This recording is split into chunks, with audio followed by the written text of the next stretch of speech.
Çok kötü. Çok kötü, var kötü.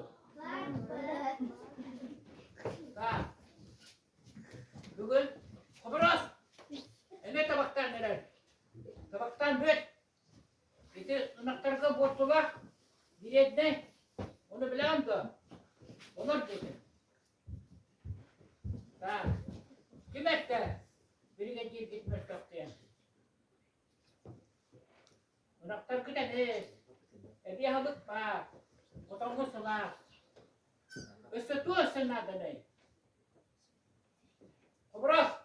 Hemen. Aytarın nere? Samran büyük. Olur gidin.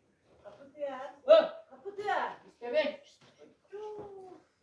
Bu konturan kırıyor bu diye. Kodonum tımlıydı ya. Ne kadar bu diye. Kağları sanıran. Kallan canavar. Aslan yetim yetim. Ampar da kayımdı. Kapıda. Kapıda. Dur. Körere o altta biyes ıskalar.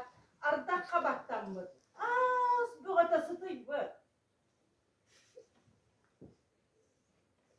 Ulan döneren.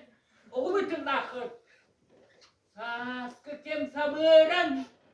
Sabıta tutumdu. He? He? Kapıda.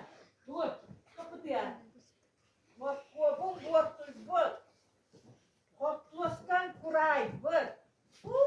Kapıstan kapıda. Ha buna da artta. Kazandın tüspekli. Bulutu arttağı. Babamın. Soğum var. Kapıdayan. Kahanda. Kallağını nereden? Mevci bir etiyete yiyeka iyiler. Görün de.